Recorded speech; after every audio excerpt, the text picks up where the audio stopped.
Assalamualaikum warahmatullahi wabarakatuh. Waalaikumsalam warahmatullahi Waalaikumsalam wabarakatuh. warahmatullahi wabarakatuh. Alhamdulillahirabbil alamin wa bihi nasta'in wa bi umuri dunya waddin. Wassalatu wassalamu ala Rasulillah wa ala alihi washabbihi ajmain.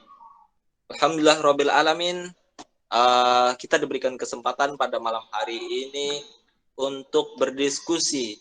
Berdiskusi tentang apa? Ada satu topik yang akan kita bahas pada malam hari ini. Pada malam hari ini, pertama-tama saya ingin memperkenalkan diri. Saya sebagai moderator, nama saya adalah Muhammad Hibni Al-Husain. Jadi bisa dipanggil Hibni ya gitu. Nah, pada malam hari ini kita kedatangan 3 narasumber. Yang ketiga narasumber ini adalah berasal dari satu universitas yang sama ya. Universitas Ar-Royah. Nah, jadi tiap-tiap dari narasumber mungkin bisa memperkenalkan diri. Dari narasumber pertama mungkin bisa memperkenalkan diri. Ya, perkenalkan nama saya Aji Wicaksono. Saya tinggal di Bogor. Saya bisa dipanggil Ajib. Saya satu universitas dengan narasumber yang lainnya. Oh iya. Bagaimana kabarnya saudara Ajib? Baik ya? Alhamdulillah baik. Alhamdulillah baik. Masya Allah, Masya Allah. Kemudian narasumber yang kedua mungkin bisa memperkenalkan diri.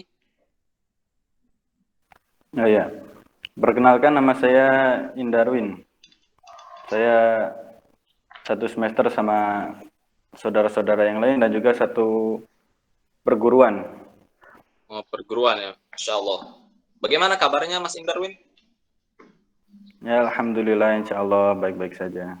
Alhamdulillah baik saja. Oke. Kemudian yang ketiga yaitu narasumber yang terakhir, yaitu dengan saudara siapa bisa memperkenalkan diri?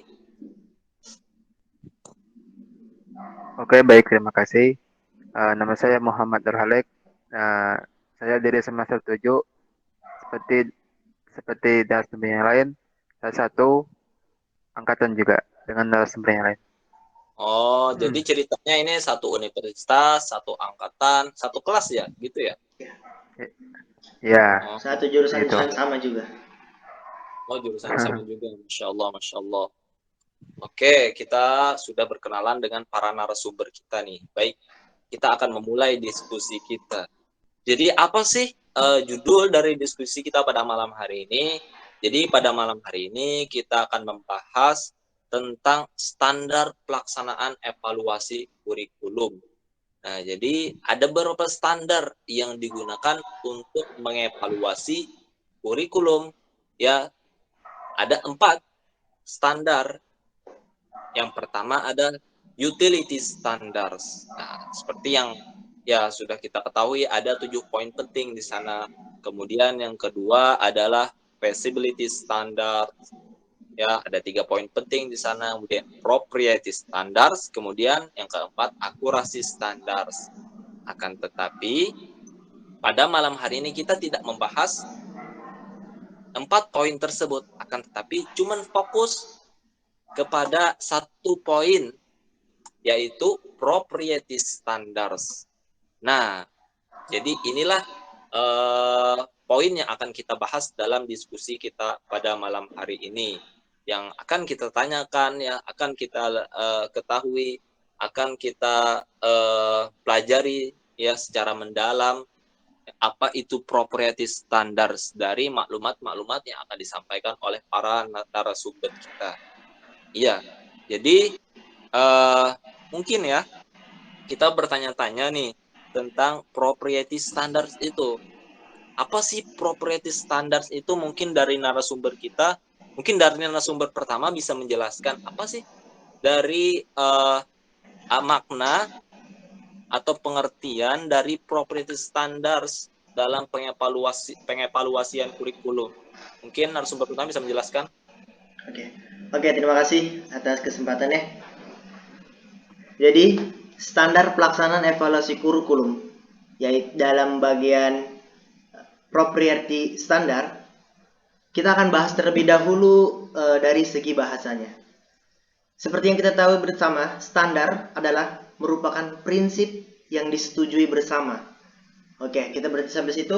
Lalu kita lanjutkan, karena ini berhubungan dengan evaluasi kurikulum, maka standar berupa prinsip yang disetujui bersama antara evaluator dengan pemakai jasa evaluasi dan menjadi patokan yang digunakan sebagai dasar pemberian pertimbangan. Itu untuk kalimat standar. Dan untuk kalimat propriety dalam bahasa Inggris dan dalam bahasa Indonesia yang berarti kesopanan. Maka ketika digabung propriety standar berarti kita bisa sebut dengan standar kepatutan. Oke. Apa itu standar kepatutan dalam pelaksanaan evaluasi kurikulum?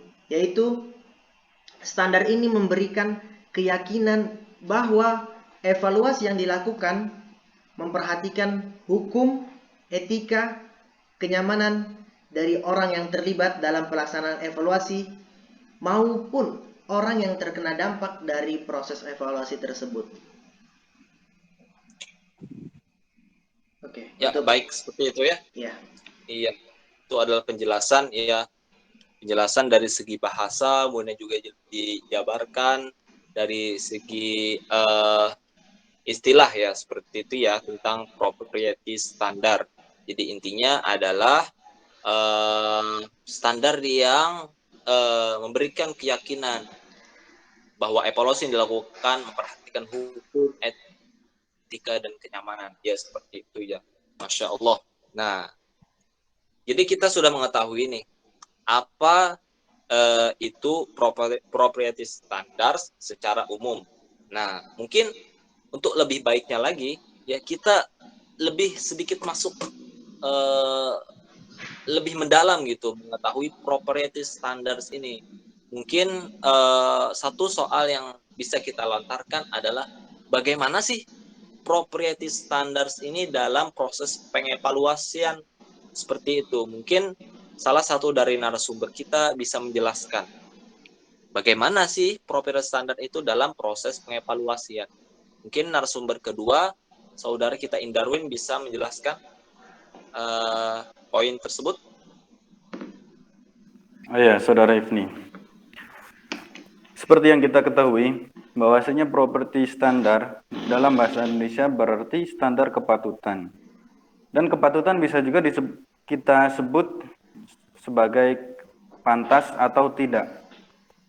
Nah, maka dari itu, seorang evaluator jika ingin melakukan evaluasi, dia harus memperhatikan hukum, etika, dan juga kenyamanan dari orang-orang yang terlibat dalam proses pengevaluasian kurikulum tersebut. Sebagai contohnya, misalkan saya mau mengevaluasi suatu kurikulum di Indonesia, entah itu kurikulum 2013 ataupun kurikulum KTSP. Maka saya harus memperhatikan hukum, etika, dan kenyamanan. Perlu kita ketahui bahwasanya di Indonesia, kalau kita ingin mengevaluasi kurikulum, berarti kita akan berhubungan dengan pemerintah, karena pemerintah yang membuat suatu kurikulum tersebut. Maka dari itu, saya sebagai evaluator harus memperhatikan hukum apa yang sudah tertera di Indonesia. Dan etika saya harus sesuai dengan etika orang Indonesia, agar terjadi atau muncullah rasa kenyamanan di antara kedua belah pihak, baik itu dari evaluator ataupun dari pemerintah. Makanya untuk dilaksanakan oleh seorang evaluator. Karena dampak dari pelaksanaan standar ini adalah perubahan baik ke depannya. Karena evaluasi tidak akan dilakukan kalau tidak ada suatu kejanggalan. Nah, untuk memperbaiki suatu kejanggalan, haruslah untuk seorang evaluator memperhatikan hukum, etika, dan kenyamanan. Itu dari saya, Saudara Ifni. Terima kasih. Oh iya, baik ya. Jadi intinya apabila eh, seorang evaluator itu ingin menyampaikan kritikannya atau pesan dalam mengevaluasi suatu kurikulum, dia harus menyampaikannya dengan bahasa yang baik, yang sopan gitu ya, yang sesuai dengan orang-orang yang terlibat dalam proses pengevaluasian tersebut ya, begitu ya, seperti itu. Iya, benar. Iya. Dan untuk narasumber ketiga mungkin ada tambahan mungkin dari diskusi kita pada malam hari ini. Mungkin ada penambahan dari segi makna atau dari segi bagaimana proses ini berlangsung di dalam proses pengevaluasian seperti itu. Bisa ya, narasumber ketiga. Ya, baik, terima kasih. Saya di sini hanya ingin menambahi sedikit apa yang rekan-rekan yang sebelumnya mereka sampaikan.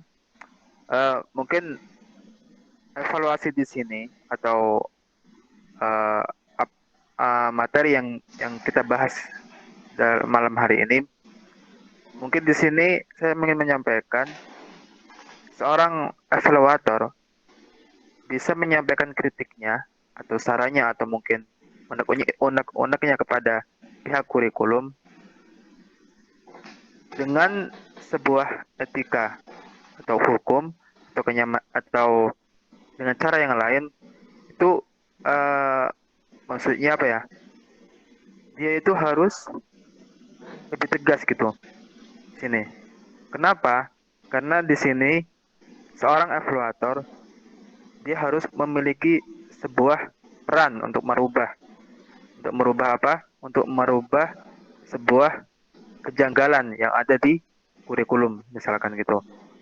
Dan harapannya evaluator itu tidak hanya mengkritik, tapi memiliki peran atau memiliki apa namanya?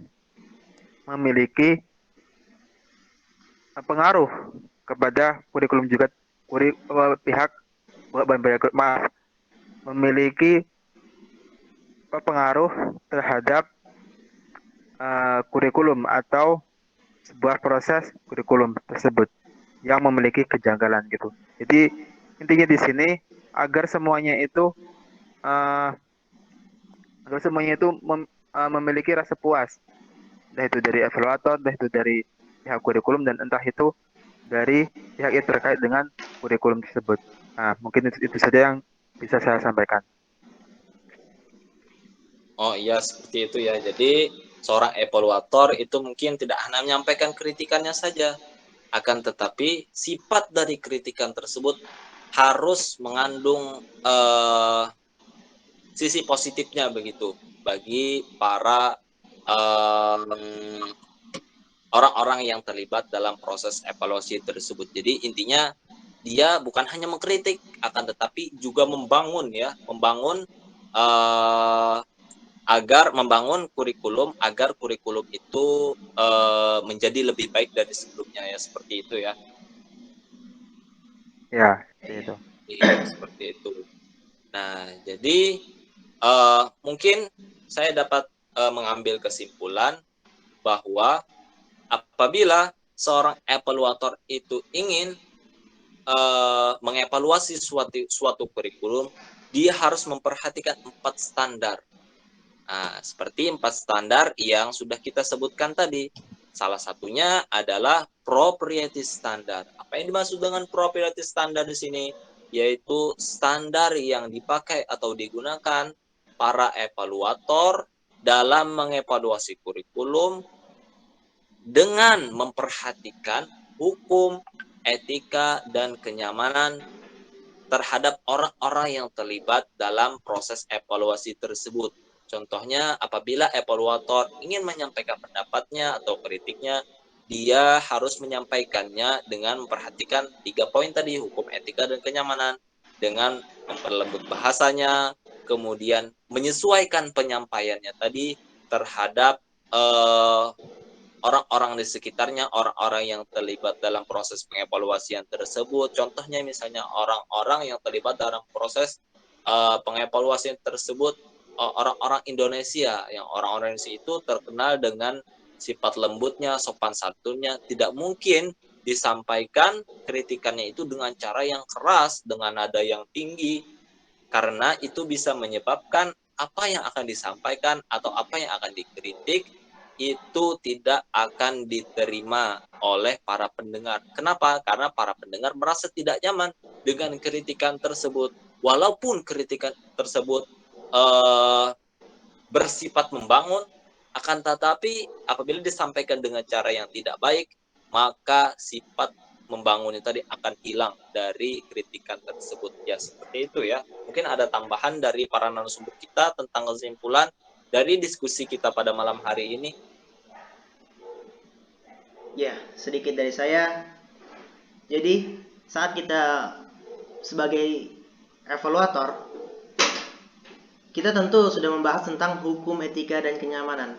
Tapi ini cuma tidak hanya berlaku untuk para pembuat kurikulum atau pemegang suatu sistem pendidikan tertentu, tapi juga kita harus memperhatikan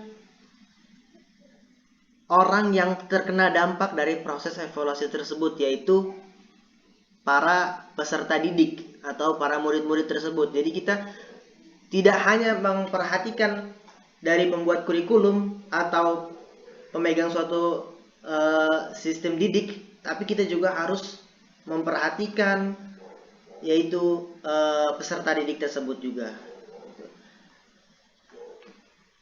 Ya, cukup. Iya, jadi ada tambahan dari narasumber yang pertama. Jadi kita tidak hanya terfokus kepada para evaluator atau orang-orang yang terlibat di dalam proses pengevaluasian tersebut. Akan tetapi kita juga jangan sampai melupakan orang-orang yang terdampak dalam kurikulum tersebut, pengevaluasian kurikulum tersebut. Contohnya adalah para peserta didik ya, sebut saja para siswa, siswi, mahasiswa-mahasiswi, mungkin seperti itu ya. Jadi jangan sampai kita melupakan mereka.